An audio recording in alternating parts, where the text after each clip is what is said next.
And thank you for joining us. Tonight we are looking at this document. This is the document we will be examining. It is the first national security strategy for a very, very long time indeed. Can you imagine that a country exists without a strategy to guide its national security? No wonder in the last few weeks we've seen all this come to a boiling point with several instances of blatant abuse of human rights by some of operatives operating on the national security umbrella, and the controversies have been raging. And so this is absolutely timely when it's come, which was launched just yesterday. We're going to be looking at that, and it's on the theme securing a secure, prosperous Ghana with regional, continental, and global reach and influence. So what really is this particular document? Let's go into this. Now, the Ministry of National Security has put this together and exists to formulate, coordinate, and monitor and evaluate, as we know, the implementation of security and intelligence policies through deployment of all manner of tools that they have at their disposal. Now, as far as this is concerned, what the strategy is, it's simply a consolidation of Ghana's security policy frameworks into a single blueprint document. This is what is supposed to guide our efforts towards ensuring a safe Ghana and your safety as well, within the context of ensuring that everybody else feels secure in the state. So what are the strategic objectives? As we've seen in this document, preservation of the national sovereignty of Ghana, which is very key, a primary responsibility and role for the Ghana Armed Forces there. Sustainable development is key. Yes, it's a security issue. The national cohesion for peace, security, and stability, absolutely important. Enhancing regional, continental, and global cooperation is key to our survival, also in our peace and security. We also know what is the rationale, what the rationale is for this strategy.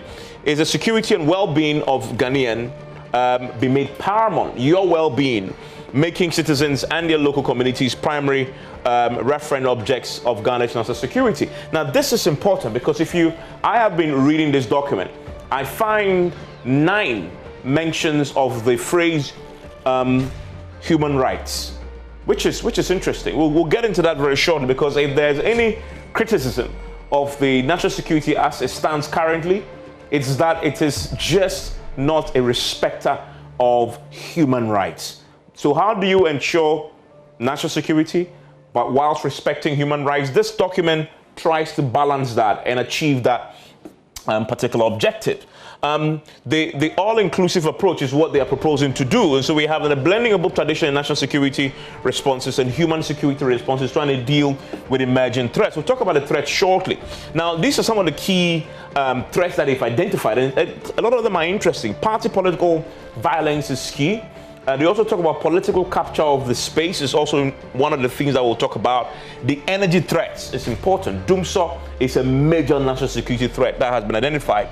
Youth bulge and unemployment and poverty, yes, you know about Fix the Country and the protest that they've planned, exactly what the document is talking about. If we don't fix these issues, it can lead, as some have warned, to an uprising. And so the document is acknowledging that. But bribery and corruption is my favorite. It all feeds into this, because when there's bribery and corruption, people don't trust the government. That's when there's revolt. Do you remember probity and accountability and the June 4 revolution? Is really about this, and that is really a threat that the document talks about. There are health threats, armed banditry, and kidnapping. And I was wondering, is this really an issue in Ghana? We'll get into that very shortly. And they've put the threats in hierarchy, and each of them comes with its own unique response. So, and we've done a pyramid for you. The ones closer to the apex, the tip, are the most important, clear and present dangers that requires a setting urgency in the reaction and response time. And so now we're having the clarity on which issues, once they get triggered, and what happens. There's a whole snowball of events that must kick in. Tier 1, this is top priority needs. You have Tier 2, needs constant monitoring and building resilience. You have to Tier 3, medium priority, and then Tier 4. So what are the key issues there? So that once you begin to see them, you know the response and the importance. Tier 1, corruption. I thought that's interesting, right? Because look at almost all the agitations that we've had in this country, June 4, all the protests that we've seen across the streets. Mostly people will reference corruption as a key threat. And so they put it there as one of the tier one, threat assessments in terms of the risk that we have. Youth unemployment, absolutely critical to the sustenance of this country. Seasonal floods, fires, emergency supply, internal conflict, plenty of them. Healthcare delivery, the pandemic is a major one, of course, that we've seen, and we have plenty more. But I see tier two as an interesting one also.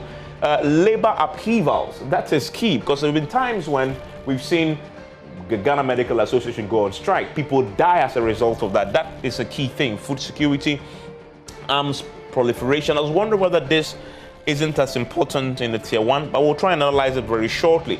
And then we have the other key issues that I'm sure you know already. Our border security also coming up very strongly. And they intend to coordinate and plan and work with all these agencies. But particularly, there's a special role I have seen in the document for Parliament. And I wonder, can Parliament play that role, looking at the capacity and the competence that we've seen them display over the last, 3 or 4 decades? We'll interrogate that shortly. The media is there. Let's criticize it. NNCC, NCCU2, CSOs, Council of State, all of them are parties in trying to solve this. And so today we're going to try and break down this document for you. You've asked for it. You've seen the national security monster at play. Human rights have been at stake. The beating of Caleb Kuda, the raid on the casino, the Ayawaso West Wagon by-election violence. Look, it's legislated all over the place. We're going to see if this document brings finality, resolution, is a panacea to all the concerns that you have raised over the years about how national security operates. Stay with us.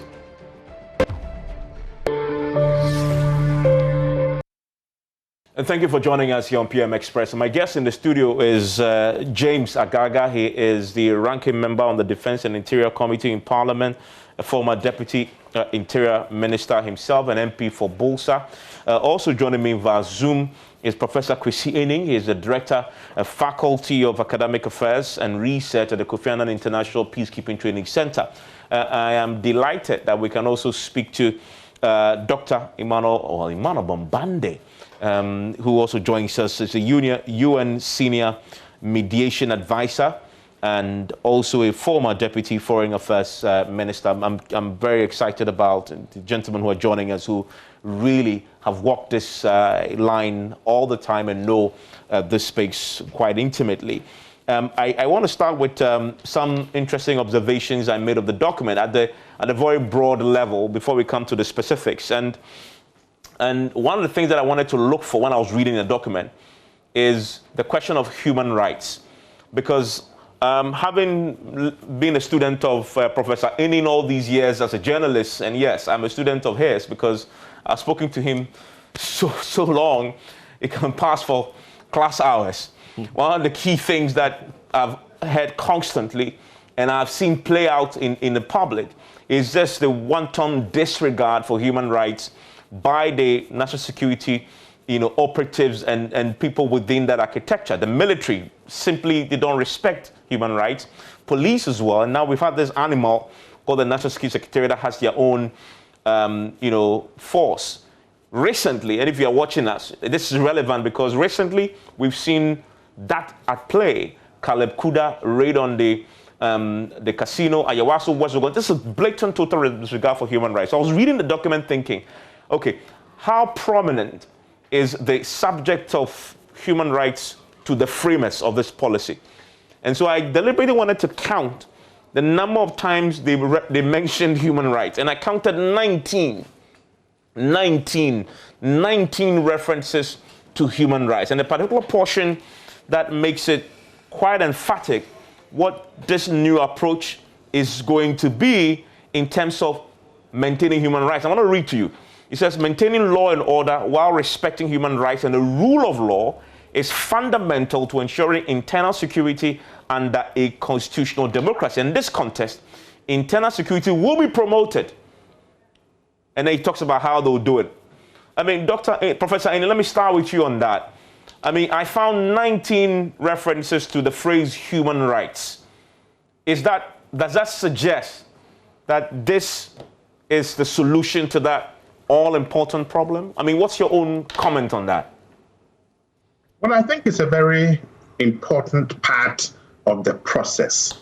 Let's not forget that this is an aspirational document that seeks to bring about a shift in terms of attitude, in terms of behavior, and in terms of bridging the discrepancy between those who are recipients of security provision and actions and also those who practice it in terms of the professionals. So there's a lot of hard work that goes on here. But Evans, let me make this very clear. The original framers of this document, who wrote the original 7 to 10 pages or so, had had personal experiences of abuse, of intimidation, of the ripping apart nearly of their lives, and therefore the issue of human rights, the rule of law, the play out of parliamentary oversight, and internal disciplinary procedures as part of projecting an inclusive national security framework was very key. So right from the original drafts of the document that led to the huge meeting of all securocratic political leaders and technocrats at the Kofi Annan Peacekeeping Training Center, the issue of human rights and the rule of law was right at the center of that draft document. Okay, I mean, let me go in, Mr. Bomande. I mean, what's your comment on that briefly? I mean, because this is general observations, 19 reference to human rights. Dr. Aiding had just laid out for us the context for that, inclusion of 19 references to that phrase. What do you say about that? Does that indicate our willingness to fix that problem? So let me also make a comment on the process that led to the write-up or the production of this document. And without repeating what Professor Aiding said, I picked two elements. One is the willingness to see a multi-partisan or bipartisan approach that then included the technocrats that Aiding talked about, the experts from the security services, politicians, members of parliament. I mentioned this to simply draw the point that if we can work together inclusively in terms of all of us collectively to produce such a document, the document in itself has value if the same spirit will guide its implementation. You don't have a document that is a beautiful document because it was inclusive, and when it gets to the implementation, you begin to split hairs about how it should be implemented, who has an overriding right to implement it, etc., etc. That then draws on to the second element, in which you are seeing the human rights substantive component also informed by a human security approach, which basically is saying that the emphasis is on the people, the protection of civilians, the security of civilians, their well-being, and we'll expand later on that. So that if you put these two elements together, my first point of contribution is this. The document itself is calling on all of Ghanaians to a new code of conduct in behavior, in attitude, and in approach. And to that extent, it is a fundamental document that is challenging how we do things. We have to look at government machinery. We don't even agree on the name of the seat of government. For some of us, it is Flagstaff House. For others, it is Jubilee House. How many ministries should inform governance? And yet each of the ministries is supposed to have its contribution to the overall strategy. So we need to agree on fundamental issues, including how we gender mainstream, how we decentralize. How come that we cannot even agree on how to elect our district chief executives? So the document is calling us to an introspection and to say that, yes, you've worked to produce a beautiful document, but its implementation is calling on you to do much more heavy lifting if you should produce all the guiding principles that the document is articulating. Thankfully, I have the ranking member of the Defense and Interior Committee who was consulted. He had confirmed in drafting this. How do you address the concern that Mr. Bombani raises about not splitting heads when you're about to implement this? Yes, Evert, thank you very much. So we won't split hairs because this particular document was formulated as a result of the broad-based consultations that the Minister for National Security spearheaded. And so when you hear him talk about bringing on board all the former national security ministers, the security coordinators, and other major stakeholders, Parliament, the likes of Dr. Bombande, Professor Enning, the Kofi Annan International Peacekeeping Training Center, then you would understand that this document is collectively owned by all of us. And so if it is collectively owned by all of us, I do not think that would have challenges with implementation, except that the government of the day does not demonstrate sufficient political will to have it implemented, because maybe with this full implementation, they may or may not exact political advantage therefrom. But it is our hope and aspiration that this particular document is fully implemented, because one of the guiding principles that underlie, the document is that security should be people-centered. Yeah. And so here, the distinction needs to be made between, say, regime security. Yeah. You want to prolong the life of the political party in government, as opposed to the welfare of the citizens of the country. And that is what our national security is supposed to be about. Because I want to go to the specifics now. You mentioned this emerging concept of regime security, which many had said, now we've seen it exist. In fact, it's been existing for a while, of course, but we've seen it in the scale as reflected in Ayawaso West Wagon, for example. You've seen the document. Does it address this problem of the emergence of regime security in a fundamental, permanent, practical, sustainable way? It does. So first of all, beyond making security one that should be people-centered, we also have the infusion of human rights into our national security and how we should run same. Now, if you consider the fact that chapter 5, we have a whole chapter in our national constitution which serves as a bill of rights for this country, and you ask yourself, how come since 92 we haven't really given meaning to chapter 5 of our constitution? Then you'd understand that the issue of regime security has been one that we have had to grapple with over the period. But in this document, we're all saying that, look, the time has come for us to move away from that approach to a new approach, which ought to make security people-centered. What it simply means is that our aim should be to enhance the welfare of our people through our national security apparatus. Okay, so yes, we've had instances whereby government operatives, security operatives have sought in recent times to act in a manner which seems to suggest that all that they were interested in was to prolong the life of what? The political party to which they belong to in government, as opposed to enhancing the welfare of the people. And how do you enhance the welfare of the people? By ensuring that they are able to freely express their will, their political will, in, say, elections. But we saw those elements, those hoodlums, who went to Ayawaso and simply disrupted the process because they had a preference, they had a preferred candidate, they wanted to help to win power. Now, this document has interesting provisions. For instance, on recruitments into the police service, for instance, we're saying that the process ought to be transparent.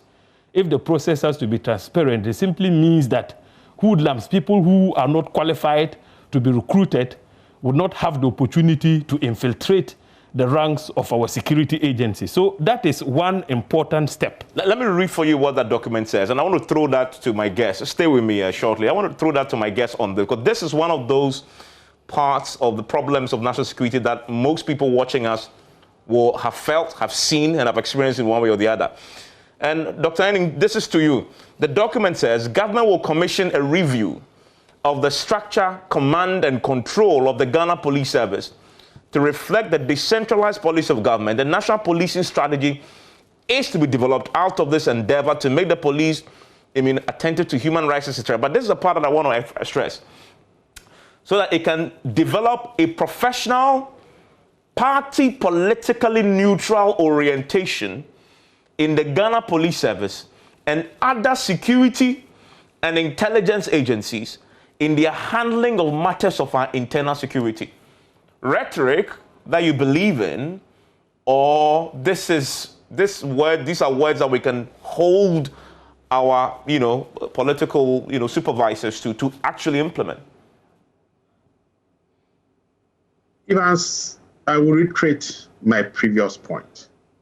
This is purely an aspirational document with highfalutin rhetoric that needs to be translated into tangible, operational, practical, usable interventions. Issues of structure, command and control, decentralization about the Ghana Police Service are issues that Emmanuel and I and others have raised over the last 2 decades. Furthermore, if you remember, just about 4 years ago, the Ghana Police Service launched an 18-part police strategic document under huge hullabaloo. There is a clear disconnect between the rhetoric and the reality of what we need to do. And therein lies the role of civil society, academia, a wider stakeholder engagement that both Honorable Agalga and my namesake Emmanuel have spoken about. Professionalizing the police service and other security agencies relates to what Honorable Agalga was talking about. Recruitment, career, mentoring, oversight, disciplinary issues.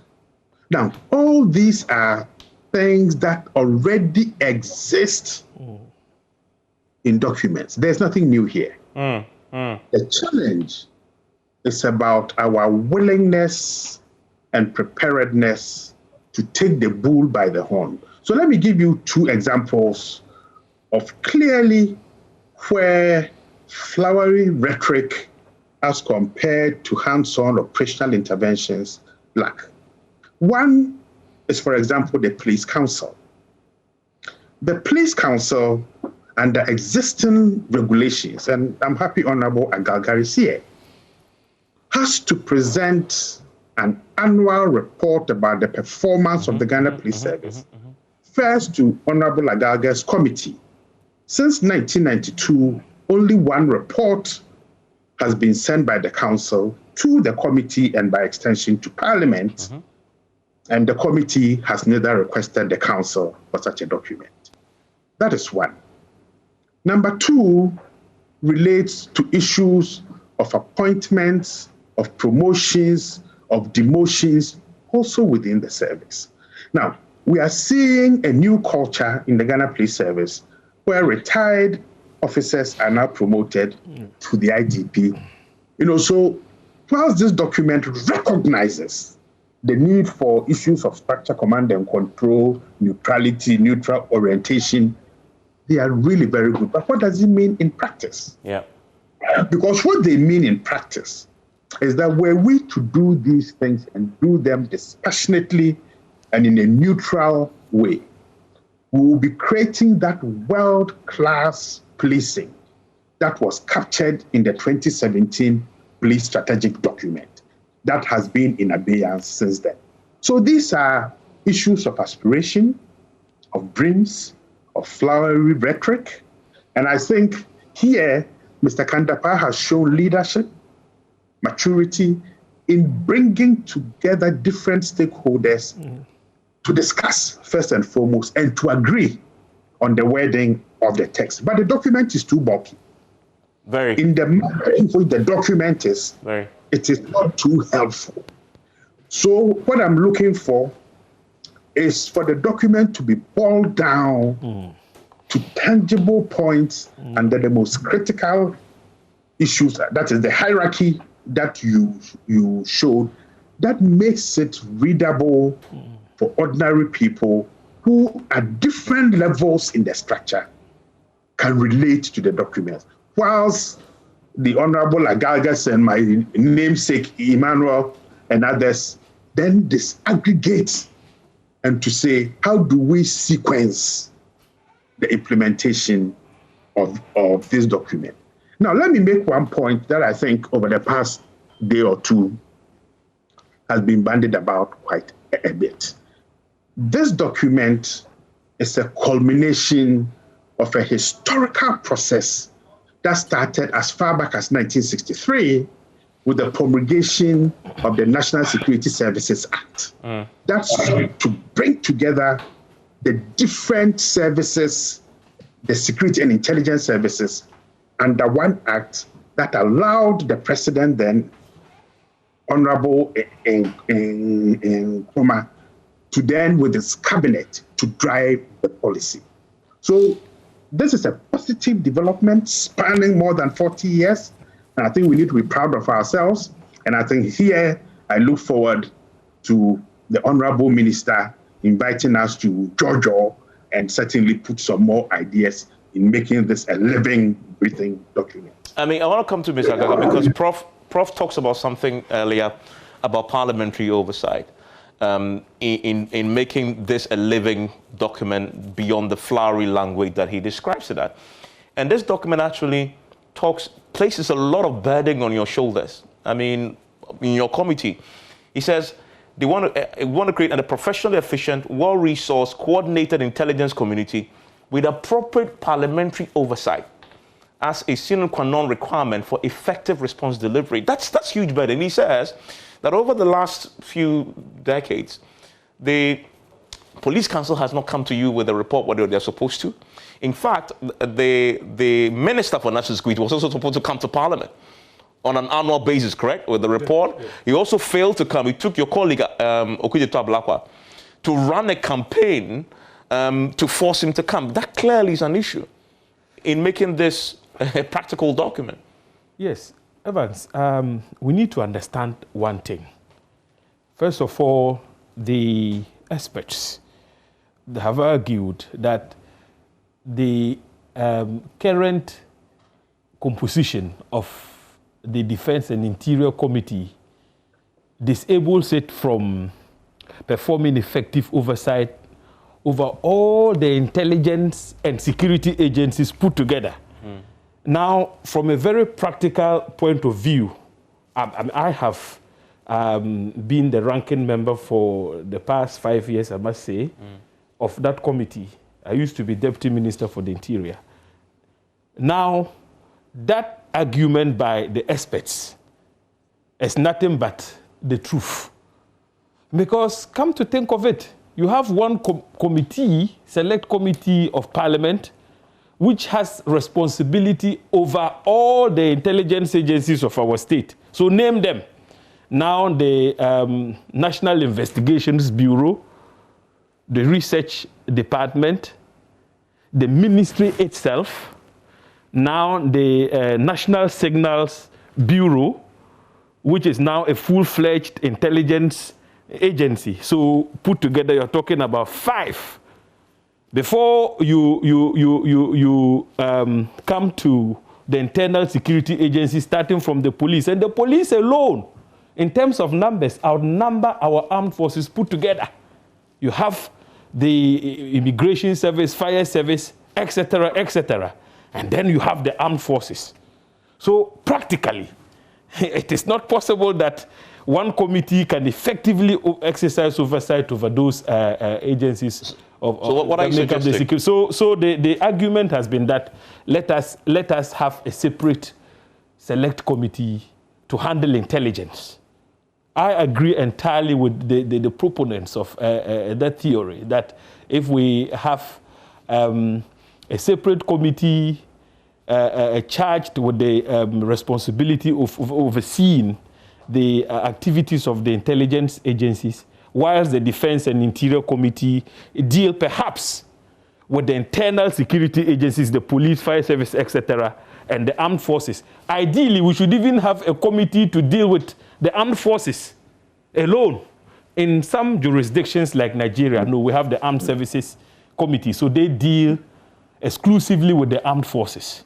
But in this jurisdiction, we've lumped everything together. So sometimes the workload and there are capacity issues. So if you have all these agencies, I mean, what is the guarantee that you even have people who have the capacity, requisite capacity, to deal with the issues? But what Professor Enning says, I wonder if it is creating another bureaucracy that will solve it, or getting the existing intelligence agencies to be accountable. Because he said that they don't even come to you for briefing at all. And he says your committee hasn't been not. Well, so assuming you've been created an intelligence committee, yes, and nobody comes to brief you, what's the point of that oversight? So that is one aspect, one dimension to the issue. But let me make the point that, for instance, before I became ranking member, and you mentioned my colleague Okujetu. Yeah. I mean, we acted in concert to get to push the current minister for national security to be accountable. He did eventually come? Absolutely. And so consistently, from the time we threatened action, and I had to actually stand aside as ranking member and act as lawyer for the Honorable Okujeto. We threatened to sue before we were able to exact compliance from the minister. Since then, he has been compliant. Well, this is a legal matter. Absolutely. So we had the previous law, the Security and Intelligence Agencies law, which has been replaced by Act 1030. Under the new act, yes, there is that requirement for the Minister for National Security to submit reports to Parliament annually. The previous law had a similar provision, but there was no compliance. So at least we've been able to make the minister accountable in respect of the submission of annual reports. But Professor Enning made an interesting point about the police council and its accountability to Parliament. That is one area so far we have failed. But I think that is one step at a time. We have been successful with the question of getting the Minister for National Security to be accountable. Now we may have to focus our attention on the police council, because the police over the period have been accused of so many abuses. So I am sure that if the police council periodically briefs Parliament or submits reports as is required by law, in a way would be able to assess their performance and hold them to account for some of the violations that we have recorded over the period. Mr. Bomani, so here we are, we have laws that governing accountability of national security agencies that are being breached, as we've just illustrated, right? How then can you argue that we can have faith in a policy, a mere policy, in enforcing it and implementing it, when even the laws that predated the policy, the ranking member is struggling to enforce it, and he has to step aside as a lawyer just so he can force the minister to respect a law that created his ministry. I mean, do you see the point about whether this document really will change anything? Yes, Evans, and this is my good name, Professor Enning underscored this, and Honorable Agalga complimented that, because Eni kept on insisting that if the document cannot be operational, if it cannot be actionable, it just remains like several other documents that we put on our bookshelves. Now, your question is, how then do we go beyond that? And you then refer to the laws that even predate the document. And that's why I started my comments by underlining the new call for a new code of behavior and conduct at all levels. Now, what this means is the type of political will that makes it possible for a new orientation that is reflective of what this policy, what this strategic document is calling for, and for us to be able to fall in line with.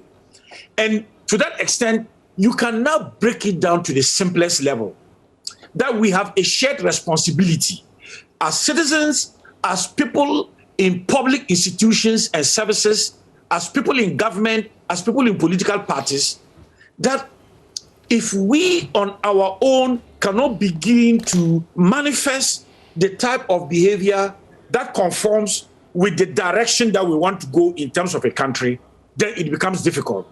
And so at one level, it's about the enforcement of our laws and respecting them to the extent that Parliament does not need to even remind whichever minister, or I mean, in this case, the police council, to appear before it or to present the type of relevant reports. In their calendar of work, they should be able to know that there is one thing we have not done this year, which is we have not appeared before Parliament. So we arrange and appear. And this should be done with the type of political will that is voluntary. But then bring it down to what I call also a shared responsibility, that so many directives are given. For example, do not be blowing your sirens on our streets. And the category, the people who fall in this category have been named. The directive came from the highest office of the land. People are doing it. If tomorrow you go on our streets, you see people doing it. So then, this is our dilemma. And it goes back to what my two colleagues are emphasizing. What is the mindset that has to change to bring us to conform? And some of them have been suggested already. I think we need to do training and retraining, orientation and reorientation. So that when you take each of the categories, if you take human rights, how do you get the police to police democratically and not to be engaging people and asking them intrusive questions, like we had a police officer ask a woman to go and cook for her family and stop joining a demonstration? How do you orient that police officer to behave as a police officer? And to do that, I think Honorable Agalga mentioned it, we need to depoliticize our institutions and the people, the men and women who have responsible positions in these institutions. And what that means is, in your private space, you have your right, which is your political right to have a political preference. But once you're a political officer, a police officer, a fire service, you name it, armed forces, you in the public space cannot behave and act as if you are carrying yourself to support a particular political view. Now, nobody should say that this cannot be done. Look at people like Professor Emmanuel Eni over the years. Look at people who in academia, they have done their work with commitment and faithfulness and fidelity to their country, remain active, but you cannot hold them to be what I would call using politics for mischievous purposes. So if people who are in the civilian, so to speak, institutions and departments can do it, why can't everybody do it? I think it is time for the tough conversations to happen. And what are those tough conversations?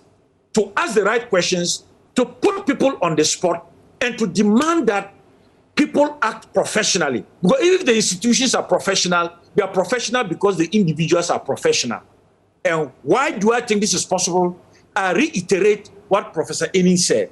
Nobody can run away from the fact that Honorable Kandapa showed leadership.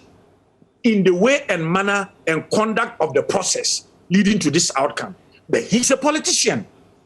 He is faithful and committed to his party.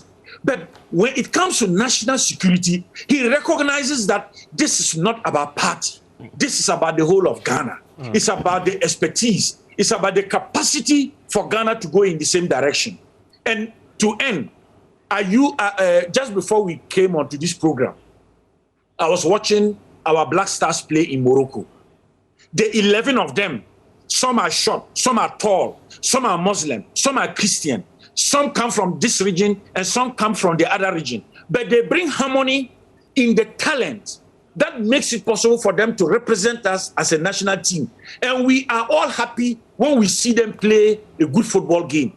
Why can't we do that as a nation so that such a strategy then can be implemented with all the professionalism it requires, regardless of your political orientation or sympathy? That is the professionalization we are talking about. And it is time to hold people to account for that professionalization.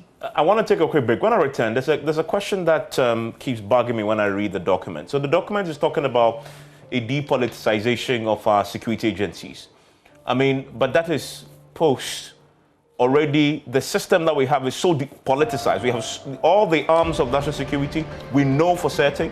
Ayawaso Westwagon brought this up.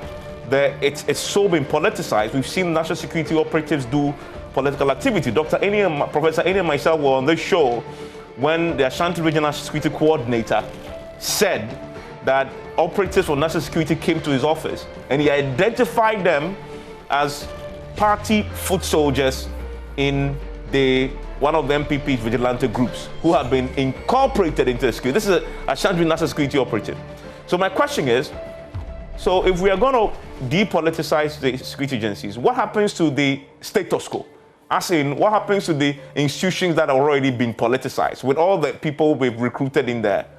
How do we purge the existing structure, national security architecture of these political hired hands? We'll address that when we return.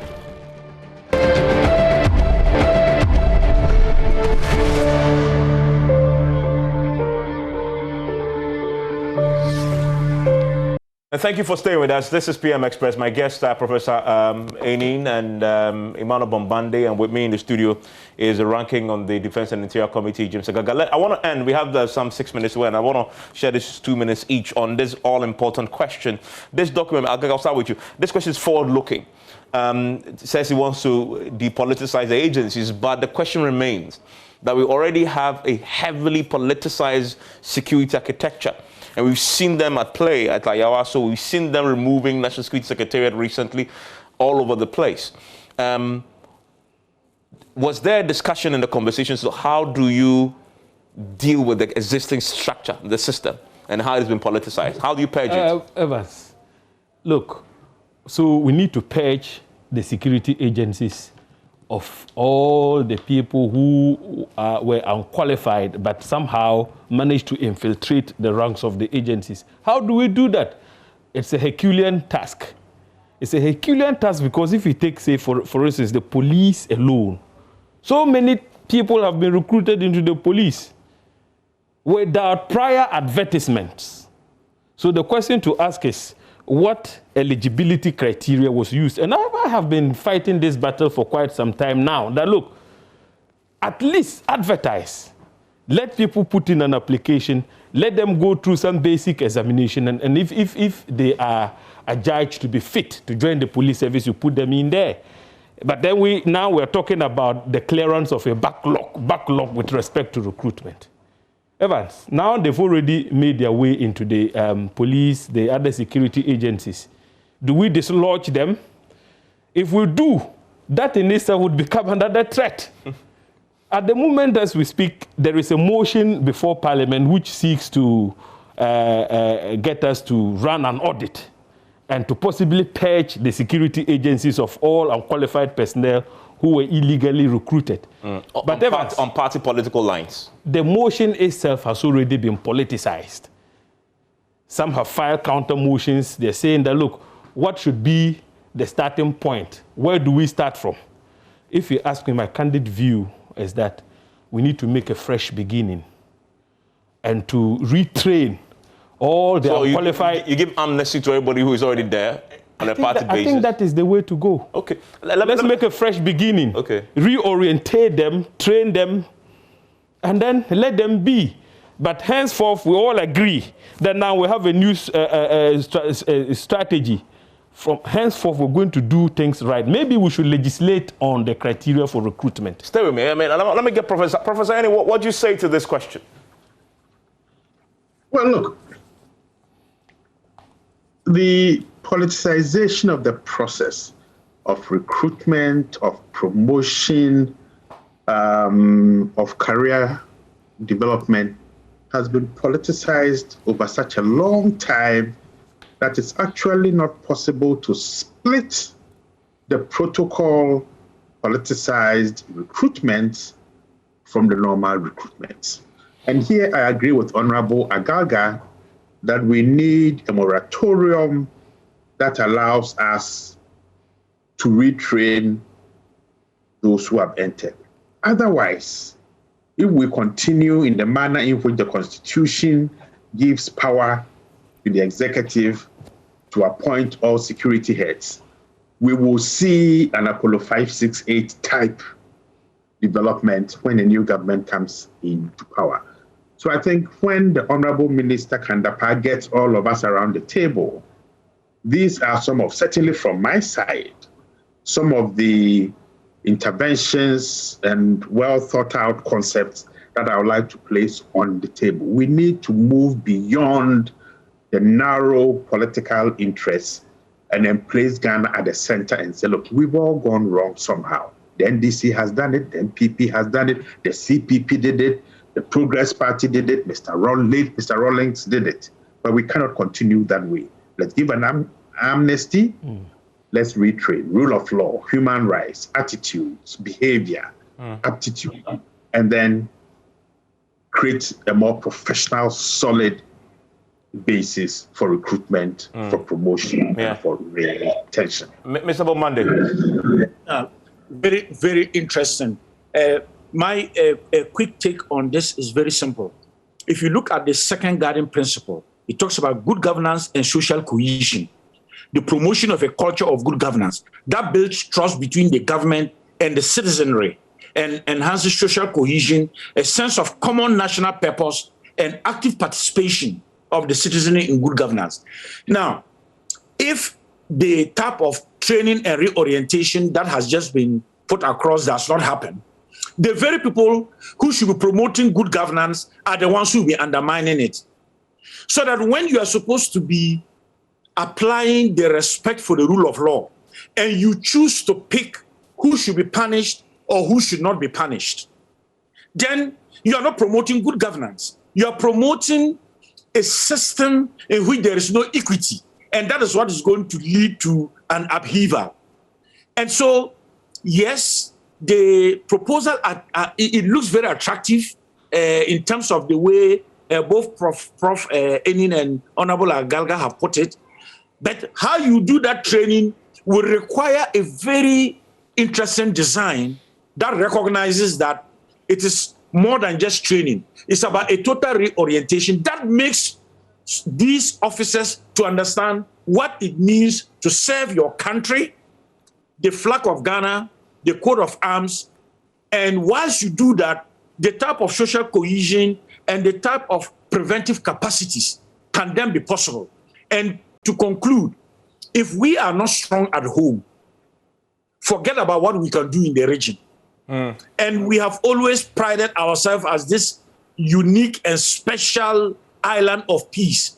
But all that could fall apart if what is going on continues as a trend. And so the concept of a moratorium seems to me very attractive. It brings on board a collective political will of all actors on how we do this and how we can reposition our security services. But we are just using the security in terms of this conversation. Institutions, the judiciary. And somebody will say, but why are you going to that extent? And I've always made this emphasis to end. Conflicts, when they do arise, it's not because of objectivity in the analysis. It can also be about subjectivity. If some people have a perception, that is enough to generate violence. Yeah. And the only way to remove perceptions is when we can reach out to one another and demonstrate that a real effort was made for people to begin to behave and to act differently. Okay. And this should be my point. Mr. Omade, thank you. Prof, I'm grateful. Mr. Gaga, enjoy the rest of your evening.